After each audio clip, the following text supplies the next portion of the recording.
Hello guys, welcome to my channel. आज इस video में देखेंगे हम स्लाइसिंग ऑफ ए स्ट्रिंग, किसी भी स्ट्रिंग की स्लाइसिंग कैसे की जाती है। तो डिटेल में समझने की कोशिश करेंगे, बहुत सारे एग्जांपल्स भी देखेंगे स्लाइसिंग की। तो सबसे पहले हम देखेंगे स्लाइसिंग कैसे की जाती है। स्लाइसिंग करने का जो सिंटैक्स है, तो ये हमारा आता है स्ट्रिंग का नेम और फिर स्क्वायर ब्रैकेट में यहाँ पे देते हैं स्टार्टिंग इंडेक्स नंबर और कॉलन के साथ स्टॉपिंग इंडेक्स नंबर। ठीक है, ये हमारा स्लाइस करने का तरीका है।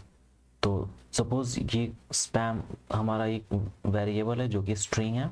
वेरिएबल में स्टोर है एस के, एस नाम का जो वेरिएबल है उसमें स्पैम स्टोर है। ठीक है, तो यहाँ पे हम स्लाइसिंग कर रहे हैं, इस वाले लाइन को देखेंगे। तो स्लाइसिंग करते हैं यहाँ पे, ये हमारी स्टार्टिंग पॉइंट है। जैसे यहाँ पे हमने स्लाइस किया S1:3। ठीक है, तो ये हमारी स्टार्टिंग पॉइंट है। ठीक है, और ये हमारी स्टॉपिंग पॉइंट है। तो जो स्पैम है ये हमारा वेरिएबल में, ठीक है, स्पैम। ठीक है, स्लाइस करना चाहते हैं इंडेक्स 1 पे जो एलिमेंट है वहां से स्टार्ट करके और जो इंडेक्स 3 पे है वहां तक। ठीक है, स्लाइस करना चाहते हैं, यहाँ ध्यान से समझेंगे। तो 1 पे क्या है, ये हमारे 0 पे है। इंडेक्सिंग का वीडियो आप देख सकते हैं, लिंक मैं डिस्क्रिप्शन बॉक्स में दे दूंगा। तो ये 0 पे है, ये 1 पे है, ये 2 पे है और ये 3 पे है। ठीक है, तो फिर हम 1 से प्रिंट करना चाहते हैं। 1 पे क्या है तो P। ठीक है, और 3 तक जाना चाहते हैं, हमारे स्टॉपिंग पॉइंट 3 है। तो फिर 1 फिर 2 आएगा, तो फिर 2 पे क्या है A और 3 पे क्या है M। ठीक है, तो इसमें क्या होता है, जो लास्ट इंडेक्स होता है उसे हम कंसिडर नहीं करते हैं। जो एक पहले वाले इंडेक्स तक ही एलिमेंट प्रिंट होते हैं। जैसे आप प्रिंट कर रहे हैं स्टार्टिंग में 1 से 3 तक, बट प्रिंट होगा 2 तक ही। 1 इंक्लूड हो जाएगा बट यहाँ 3 इंक्लूड नहीं होगा, 2 को ही कंसिडर किया जाएगा। तो जो 2 नंबर पे एलिमेंट है वहां तक प्रिंट होगा, 3 नहीं प्रिंट होता है, तो वो हमारा इग्नोर हो जाता है।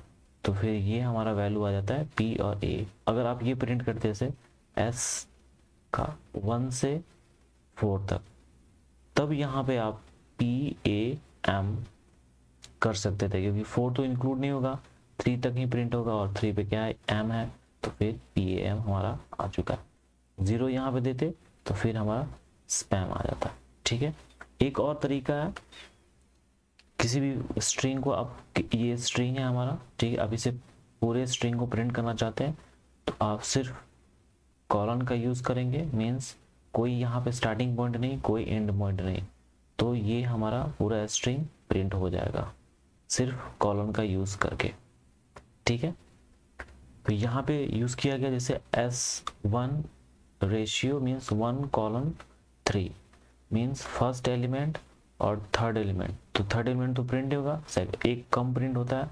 तो 1 पे क्या है, इंडेक्सिंग कर करते 0 1 2 3, तो 1 पे P है, हमारा P प्रिंट हो गया और 3 M है, तो 3 नहीं प्रिंट होता है, उससे एक कम इंडेक्स नंबर वाला प्रिंट होता है एलिमेंट। तो फिर 2 पे हमारा A है, तो फिर हमारा A यहाँ पे प्रिंट हो गया। ये वाला एग्जाम्पल देखें, S1 कॉलन और आगे कुछ नहीं है, तो S1 कॉलन और आगे यहाँ पे कुछ नहीं। इसका मतलब ये होता है कि स्टार्टिंग पॉइंट 1, जो फर्स्ट पे जो एलिमेंट है, फर्स्ट पे क्या है P, और उसके बाद जितने सारे एलिमेंट्स है वो सारे प्रिंट हो जाए, इसका मतलब ये होता है। ये सिंटेक्स का मतलब ये होता है कि जो 1 पे एलिमेंट है वहां से लेकर बाद में जितने सारे, क्योंकि एंड पॉइंट तो कुछ भी नहीं है, एंड पॉइंट हमने यहाँ पे दिया ही नहीं है, तो फिर 1 के बाद 1 और 1 के बाद जितने सारे एलिमेंट्स है वो सारे प्रिंट हो जाए। तो 1 पे P है और A और M, तो हमारा यहाँ पे PAM प्रिंट हो चुका है। ठीक है, ये सब अपने माइंड में सेट करेंगे और इसका मीनिंग देख लेते हैं। S कॉलन और -1। ठीक है, तो हमने इंडेक्सिंग में देखा था, किसी भी स्ट्रिंग की इंडेक्सिंग हम रिवर्स ऑर्डर में करते हैं। जैसे हमारा ये SPAM है, तो रिवर्स ऑर्डर में इंडेक्सिंग है -1 -2 -3 -4। ठीक है, ये हमारी इंडेक्सिंग हो गई। तो फिर अब यहाँ पे देखते हैं, ये हमारे एंड पॉइंट है। ठीक है, तो हम जाना चाहते हैं, स्टार्टिंग से जाना चाहते हैं, इसका मतलब इधर कुछ नहीं है, स्टार्टिंग में कुछ नहीं है, तो मीन्स स्टार्ट से लेकर जो जितने भी सारे एलिमेंट्स है वो सारे प्रिंट होने चाहिए, एंड पॉइंट जहां हम दिए हैं वहां तक प्रिंट होने चाहिए। तो एंड पॉइंट हमारा -1 है, तो -1 पे m है, ठीक है। तो हमें पता है एंड पॉइंट इंक्लूड नहीं होता, तो उससे एक कम इंक्लूड होता है, तो उससे एक कम कौन सा है, -2, यहाँ पे देख सकते हैं -2, और -2 पे कौन सा है, a, ठीक है, a, तो a तक हम यहाँ पे प्रिंट कर दिए, SPA, स्टार्टिंग के सारे एलिमेंट्स, बट एंड पॉइंट हमारा कंसिडर नहीं किया जाता है, उससे एक कम, तो उससे एक पहले क्या था, -2, तो -2 पे क्या है, a, तो a तक हमारा वैल्यू प्रिंट हो चुका है यहाँ पे, ठीक है। ये समझ गए, आगे बढ़ते हैं। ये हमारा नेक्स्ट स्ट्रिंग है, ये सारे ध्यान में रखेंगे। इसकी मीनिंग क्या है, कॉलन के बाद जितने सारे एलिमेंट्स हैं वो प्रिंट होने चाहिए, हमारी स्टार्टिंग पॉइंट है, स्टार्टिंग पॉइंट हमारा, स्टार्टिंग पॉइंट्स पे कौन सा एलिमेंट है, p, और कॉलन के बाद कोई एंड पॉइंट नहीं है, मीन्स उस इंडेक्स नंबर 1 के बाद जितने सारे एलिमेंट्स हैं वो प्रिंट हो जाने चाहिए। वीडियो को आप फिर से रिपीट करके देख सकते हैं और समझ सकते हैं। फिर ये स्ट्रिंग है हमारी नेक्स्ट स्ट्रिंग, ठीक है। अब यहाँ पे हम ध्यान देंगे, ये यहाँ पे हम 2 कॉलन है, ठीक है, हमने 3 नंबर यूज किए, तो ये हमारा होता है स्टार्ट, ठीक है, कॉलन एंड कॉलन, और ये है स्टेप, मीन्स आप कितने स्टेप्स जंप करना चाहते हैं, ठीक है।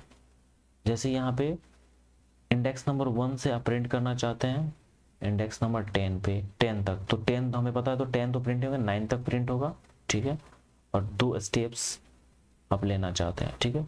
तो 1 पे कौन सा है, तो ये 0 पे है, ये 1, ये 2, ये 3, ये 4, ये 5, 6, 7, 8, 9, 10, ठीक है। 10 तक हमारा 10 के 10 पे है, तो 1 से हम प्रिंट करना चाहते हैं, तो 1 पे क्या है, b, तो b हमारा प्रिंट हो गया, ठीक है। उसके बाद हम देख सकते हैं d प्रिंट हो रहा है, तो इसके बाद हम देख सकते हैं हम 2 स्टेप लेना चाहते हैं, ठीक है, तो ये एक स्टेप हो गया, और फिर ये दूसरा स्टेप हमारा यहाँ पे d प्रिंट हो गया, ठीक है। फिर इससे एक स्टेप छोड़ेंगे, ठीक है, ये हमारा दूसरा स्टेप है, यहाँ पे देख सकते हैं f प्रिंट हो गया, ठीक है। फिर ये g को छोड़ेंगे, फिर h हमारा प्रिंट हो गया, फिर i को इग्नोर करेंगे, फिर j को प्रिंट करेंगे, और j हमारा 9 पे है, तो हम इंडेक्स 9 तक प्रिंट होगा, क्योंकि हमने इंडेक्स 10 दिया था, तो हमारा वैल्यू 9 तक प्रिंट होगा, क्योंकि एक इंडेक्स कम तक प्रिंट होता है, इतना ध्यान में रखेंगे। अब आगे वाला देखते हैं, इसका मतलब क्या है, s, ये कॉलन, फिर ये कॉलन, ये 2, तो सेम ये ऊपर वाले का ही है, ठीक है। यहाँ पे देख सकते हैं, अगर इसे हम स्पेस दे दें, जैसे ये कॉलन, तो यहाँ पे क्या होता था, स्टार्ट, यहाँ पे एंड, और ये कॉलन, ये 2, तो यहाँ पे स्टार्ट एंड हमने नहीं दिया हुआ है, बस ये कॉलन और ये कॉलन को पास ला दिया हमने, और 2 स्टेप्स, जो कि ये स्टेप है, 2 स्टेप्स हैं, और यहाँ पे, तो इसका मतलब ये होता है सारे एलिमेंट्स प्रिंट होने चाहिए, सारे एलिमेंट्स को हमने कंसिडर किए हैं स्टार्टिंग से लेकर एंड तक, इसका मतलब ये होता है सारे एलिमेंट्स, मीन्स स्टार्टिंग वैल्यू तो इसमें नहीं दी हुई है, यहाँ पे स्टार्टिंग वैल्यू कुछ भी नहीं है, एंड पॉइंट भी कुछ भी नहीं है, मीन्स सारे एलिमेंट्स प्रिंट होने चाहिए, बट 2 स्टेप्स हमें लेने हैं, ये सारे एलिमेंट्स प्रिंट होंगे, मतलब कंसिडर किए जाएंगे, प्रिंट नहीं होंगे, कंसिडर किए जाएंगे, और 2 स्टेप्स हम लेंगे, तब वो एलिमेंट प्रिंट होगा। तो सबसे पहले ए को हमने प्रिंट कर दिया, ठीक है, और यहाँ से 2 स्टेप लेंगे, तो फिर सी प्रिंट होनी चाहिए दूसरे नंबर पे, सी प्रिंट हो गया, फिर डी को इग्नोर करेंगे, फिर ई प्रिंट हो जाएगा हमारा, ठीक है, एफ इग्नोर करेंगे, जी प्रिंट हो जाएगा, एच इग्नोर करेंगे, आई प्रिंट हो जाएगा, जो सेकेंड नंबर पे आ रहा है वो प्रिंट होते जाएगा, ठीक है। इसका मतलब ये स्टेप्स हैं, ये यहाँ पे सिंटेक्स आप देख सकते हैं, स्टार्ट कॉलन, ये एंड, फिर कॉलन स्टेप, तो यहाँ पे कोई वैल्यू नहीं दिया हुआ है, तो फिर कोई वैल्यू नहीं दिया है, तो ये दोनों कॉलन पास आ जाएंगे, और ये स्टेप हमारा, मीन्स इसका मतलब ये है सारे एलिमेंट्स प्रिंट होने चाहिए। यहाँ पे हम देख सकते हैं, हमने देखा था यहाँ पे सारे एलिमेंट्स प्रिंट करने के क्या तरीके थे, ये कॉलन हमने यूज किया था, तो सारे स्ट्रिंग में जो एलिमेंट्स है वो प्रिंट हो जाते हैं। यहाँ भी सेम ऐसे ही, अगर जब स्टेप ऐड करेंगे तो फिर एक कॉलम एक्स्ट्रा आ जाता है, क्योंकि यहाँ पे हम देख सकते हैं जब स्टेप हमने ऐड किया था तो हमने 2 कॉलम यहाँ पे यूज़ किया था। ठीक है, तो ये था हमारा एग्जाम्पल। आगे बढ़ते हैं, तो नेक्स्ट वीडियो में हम इसे कवर करेंगे। तब तक वीडियो बहुत बड़ी हो जाएगी। थैंक यू गाइस, वीडियो में बस इतना ही, और मेरे चैनल को सब्सक्राइब करें। Thank you.